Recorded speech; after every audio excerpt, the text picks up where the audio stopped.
Hey everyone, welcome back to my channel. तो आज हम बात करने वाले हैं सी सेक्शन के बारे में and I am going to break the myths of C section.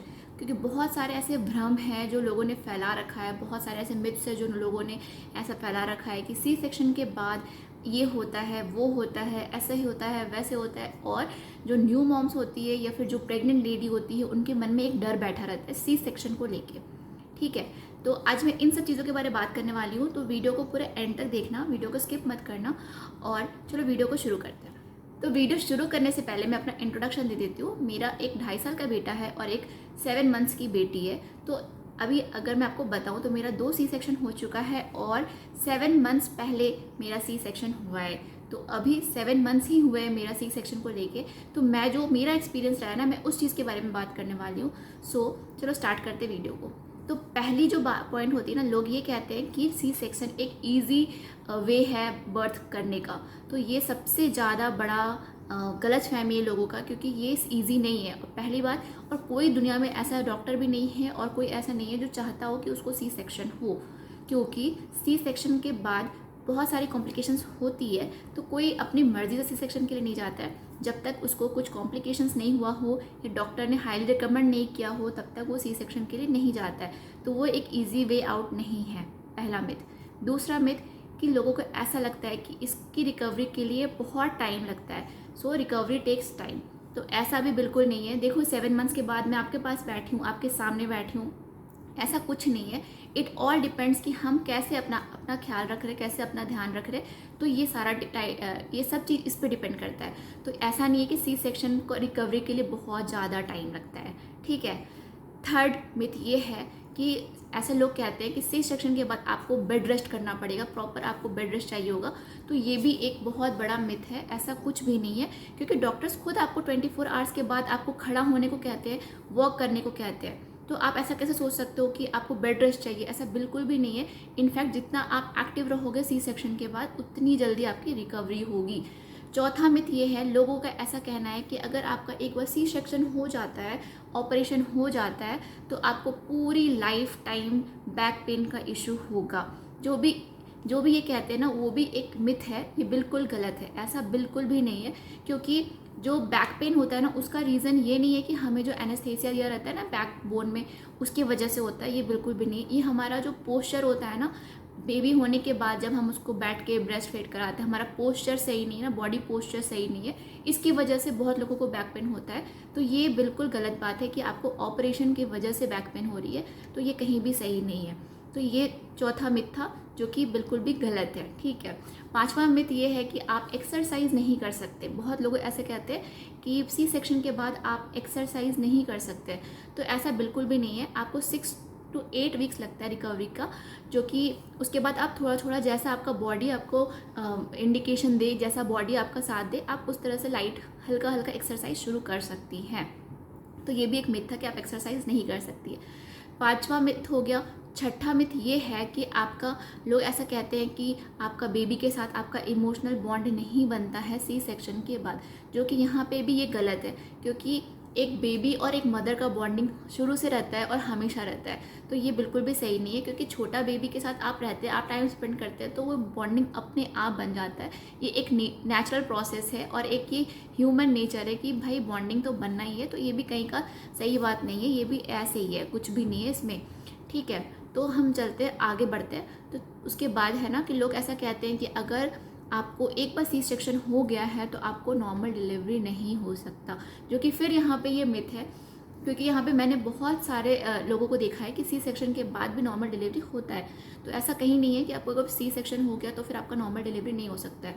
अगर आपका अच्छा खासा गैप हो रहा है दोनों डिलीवरीज में, फर्स्ट डिलीवरी सेकेंड डिलीवरी में, तो ऑब्वियसली आपका चांसेस हो सकता है कि आपको एक बार अगर सी सेक्शन हुआ तो नॉर्मल डिलीवरी हो सकता है। तो यहाँ पे ये भी एक मिथ था। Last but not the least, ये भी एक मिथ होता है कि आपको बहुत ज़्यादा प्रॉब्लम होती है बेबी को फीड करवाने में। और इनफैक्ट बहुत लोग तो ऐसा भी कहते हैं कि अगर आपको सी सेक्शन होता है तो आपको दूध आता भी नहीं है। तो ये भी एक गलत बात है, जो कि बिल्कुल भी एक ही मिथ ही समझ लो, क्योंकि ऐसा बिल्कुल भी नहीं है। क्योंकि कभी कभी नॉर्मल डिलीवरी में भी दूध आने में टाइम लगता है। अगर आप फर्स्ट टाइम मॉम बनती है तो थोड़ा टाइम लगता है, लेकिन हाँ, एक बार अगर बेबी दुनिया में आ जाता है तो ऑब्वियसली अपने आप मिल्क प्रोडक्शन होना शुरू हो जाता है। तो ये कहीं पे भी नहीं लिखा है, ऐसा कुछ भी नहीं है। ये सब लोगों का भ्रम है, एक ऐसा भ्रम लोग ऐसा फैलाए हुए हैं कि ऐसा होता है, सी सेक्शन एक इजी प्रोसेस है, सी सेक्शन ऐसा है वैसा, बट ऐसा कुछ भी नहीं है। आप लोगों की बातों को मत सुनो, आप अपने खुद की बातों को समझो, अपना बॉडी का सुनो, डॉक्टर्स क्या कहते हैं ये सुनो, आप मेंटली और फिजिकली स्ट्रांग बनो। अगर आप प्रेग्नेंट लेडी हो तो आपको इन सब चीज़ों को ज़्यादा स्ट्रेस नहीं लेना है, क्योंकि अगर आप स्ट्रेस लोगे तो आपका ब्लड प्रेशर हाई या लो हो सकता है, फिर आपको टेंशन होगी कि कैसे होगा क्या होगा। तो आप बिल्कुल कॉन्फिडेंट रहो, ऐसा सोचो जो होगा अच्छा होगा, क्योंकि देखो बहुत सारे मिथ्स ऐसे फैला हुआ रहता है। हाँ, और एक चीज़ होता है ना, लोग एकदम वो रहते हैं कि नहीं हमें नॉर्मल डिलीवरी ही कराना है। क्यों? डॉक्टर्स कह भी रहे होते हैं कि नहीं ऐसा कुछ कॉम्प्लिकेशंस है, प्रॉब्लम हो सकती है, फिर भी बहुत लोग यहाँ पे बहुत रिजिड होते हैं कि नहीं हमें कुछ भी हो जाए ऑपरेशन तो कराना ही नहीं है। कुछ लोग डर से ऐसा कहते हैं कि उनको डर लगता है कि सी सेक्शन बहुत ज़्यादा बड़ा मेजर सर्जरी है तो प्रॉब्लम्स है, कुछ लोग डरते हैं। और कुछ लोग बहुत रिजिड होते हैं कि नहीं हमें कराना ही नहीं है, फैमिलीज़ खास करके, क्योंकि जो पेशेंट होती है ना, जो मदर होती है या फिर जो प्रेग्नेंट लेडी होती है, वो तो वहाँ कुछ बोल ही नहीं पाती है। जो फैमिली होते हैं ना, कुछ फैमिलीज़ बहुत रिजिड होते हैं, तो उनकी वजह से फिर बाद में चलकर प्रॉब्लम्स होती है। तो ये सब जो मिथ मैंने आपको बताया ना, ये एक मिथ है। और आप इन सब चीज़ों को अगर आप सुनते भी हो ना, तो आप समझो कि ऐसा कुछ भी नहीं है, और आप एक पॉजिटिव पॉइंट लेके चलो कि जो होगा अच्छा होगा। आपके सामने मैं यहाँ पर बैठी हूँ, आपको मैं बता रही हूँ कि अभी 7 मंथ्स पहले मुझे बेबी गर्ल हुई है, और मेरा पहला भी सी सेक्शन था और दूसरा भी सी सेक्शन है। मैं अकेले रहती हूँ घर में। मेरे इन लॉज वो मेरे ससुराल में रहते हैं, यहाँ पे मैं अपने हस्बैंड के साथ रहती हूँ। मेरे हस्बैंड दिन भर घर में नहीं रहते, मैं 2 बच्चों को खुद संभालती हूँ और मैं घर का सारा काम करती हूँ। तो ऐसा नहीं कि मुझे बहुत ज़्यादा रिकवरी में टाइम लगा है, मैं बहुत जल्दी रिकवर हुई हूँ। और मैं इसके लिए एक सेपरेट वीडियो बनाऊंगी कि कैसे मैं जल्दी फास्ट रिकवरी। फर्स्ट प्रेगनेंसी में मुझे टाइम लगा था रिकवरी में, क्योंकि मुझे भी इतना नॉलेज नहीं था, इतना आइडिया नहीं था। लेकिन सेकेंड प्रेगनेंसी में मुझे अपनी जो बड़ा बेटा है मेरा 2.5 साल का, मैं उसको भी संभालना था और छोटी सी बेबी उसको भी संभालना था। तो ये सब चीज़ को मैं कैसे हैंडल की हूँ ना, ये सब एक अलग से मैं वीडियो में बताऊँगी कि कैसे मैं फास्ट रिकवरी का टिप्स मैं आपके लिए लेके आऊँगी, कैसे फास्ट रिकवरी करना होगा। और ये जो मेरा जर्नी रहा है कैसा रहा है, इसके लिए मैं अलग से वीडियो बनाऊंगी। इस वीडियो में बस मैं यही बताना चाहती हूँ आप लोगों को कि जो मिथ है ना, इसको साइड करो और अपनी मन की बात सुनो। और जो फालतू इधर उधर की जो मिथ्स आप सुन लेते हैं, सोच लेते हैं, तो इससे डरना नहीं है, इसका सामना करना है। और ये बिल्कुल भी जो मिथ है ना, उसको मिथ रहने दो, उसके बारे में सोचना ही नहीं है। आप पॉजिटिव रहो, आप अच्छा सोचो, सब कुछ अच्छा होगा। तो होप जो प्रेग्नेंट लेडीज़ है यहाँ पे जो मेरा वीडियो देख रही है, आपको ये वीडियो हेल्पफुल लगा हो। और जो प्रेग्नेंट नहीं है लेकिन आप चाहते हैं कि किसी को आप अवेयर करना चाहते हो इन सब चीज़ों से, या फिर कोई ऐसी है जो कि अभी भी ये बात पकड़ के बैठी है कि मुझे बैक पेन हो रहा है इस वजह से, तो आप उसको ये वीडियो भेजो कि ऐसा कुछ भी नहीं होता है। बैक पेन का रीज़न है बैड पोस्चर, जो आप अगर पोस्चर अपना सही करोगे तो ठीक हो जाएगा। कुछ एक्सरसाइजेज होती है उसको आप ठीक करो, एक्सरसाइज करो तो भी आप में बहुत ज़्यादा फ़र्क पड़ेगा। आपका बॉडी जो बैक पेन है ना, एक्सरसाइज से वो ठीक हो जाता है। और भी बहुत सारे ऐसे ऐसे चीज़ें हैं।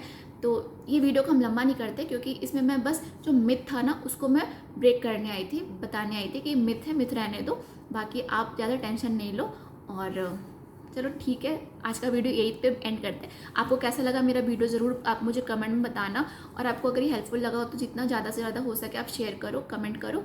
और अगर अभी तक आपने मुझे सब्सक्राइब नहीं किया है तो आप मुझे सब्सक्राइब करो। चलो ठीक है, मिलते हैं अगले वीडियो में।